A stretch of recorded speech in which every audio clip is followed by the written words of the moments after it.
किशनगंज जिले में बसा एक छोटा सा गांव देसिया टोली। आज ये जगह भले शांत लगती हो, लेकिन कभी यह इलाका हवेलियों, मस्जिदों और परंपराओं के लिए जाना जाता था। देसिया टोली सिर्फ एक गांव नहीं था, ये जमींदारी और इंसानियत का प्रतीक था। यहाँ के हर ईंट, हर गली एक पुरानी कहानी कहती है। वीडियो शुरू करने से पहले एक छोटी सी गुजारिश है, अगर आप इतिहास और सीमांचल के मिट्टी से जुड़ी कहानियों को जानना चाहते हैं तो सीमांचल की उड़ान को फेसबुक और इंस्टाग्राम पर फॉलो जरूर करें, और अगर आप यूट्यूब पर देख रहे हैं तो चैनल को सब्सक्राइब करना बिल्कुल मत भूलिएगा। कहानी शुरू होती है लगभग 17वीं सदी यानी 1630 ईस्वी के दशक से। उसी समय मोहम्मद हैदर चकलादार नाम के एक जमींदार यहाँ आकर बसे। उन्होंने खेती शुरू की, लोगों को बसाया और धीरे धीरे एक इलाका खड़ा किया। उनकी अगली पीढ़ियों ने इसी जमीन को समृद्ध बनाया। इन्हीं वंशजों में आगे चलकर जन्म हुआ मेहर अली का, जिन्होंने 1877 में देसिया टोली स्टेट की नींव रखी। मेहर अली ने अपने दौर में मस्जिद, हवेली और खेतों का विस्तार किया। कहते हैं उन्हीं के समय देसिया टोली एक संपन्न और प्रतिष्ठित गांव बन गया था। मेहर अली की सफेद हवेली देसिया टोली की शान थी। ऊंची दीवारें, चौड़े आंगन और नक्काशीदार दरवाजे, यह हवेली इमारतें बनाने की कला का एक बेहतरीन नमूना थी।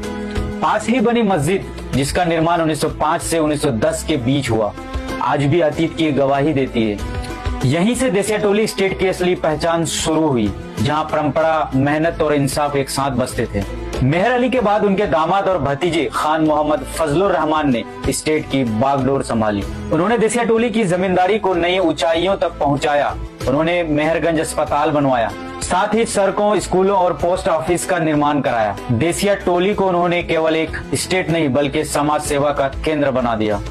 देसिया टोली की पहचान उसकी परंपराओं और त्योहारों से भी थी। यहाँ का मुहर्रम पूरे किशनगंज में प्रसिद्ध था। कहा जाता है कि हर साल हजारों लोग यहाँ इकट्ठा होते थे। 4 सजे हुए हाथी जुलूस में चलते थे और पूरा इलाका रोशनी और दरवाजों से गूंज उठता था। स्टेट में एक बड़ा घंटा भी था, जिसकी आवाज 3-4 किलोमीटर तक जाती थी। भोजन का समय होता था तो वही घंटा बजता था और सब लोग मिलकर साथ में खाना खाते थे। देसिया टोली की छाप सिर्फ गांव तक नहीं रही।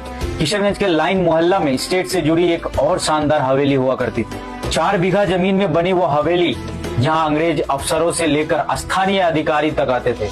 कहा जाता है कि हर साल यहाँ सैकड़ों लोगों की आंखों का ऑपरेशन कराया जाता था, बिल्कुल मुफ्त। यहाँ सिर्फ जमींदारी नहीं थी बल्कि इंसानियत और सेवा का प्रतीक थी। आज देसिया टोली पहले जैसा नहीं रहा, लेकिन उसकी मस्जिद, हवेली और कब्रिस्तान अब भी अतीत की गवाही देते हैं। मस्जिद के सामने वही पुराना कब्रिस्तान, जहां स्टेट के जागीरदारों को दफन किया गया।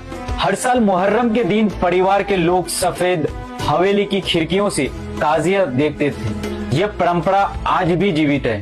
देसिया टोली सिर्फ एक नाम नहीं, यह उस दौर की याद है जब लोग अपने गांव को परिवार की तरह संभालते थे। मेहर अली ने जो नींव रखी, उसे फजलुर रहमान ने आगे बढ़ाया और उनकी मेहनत ने देसिया टोली को इतिहास बना दिया।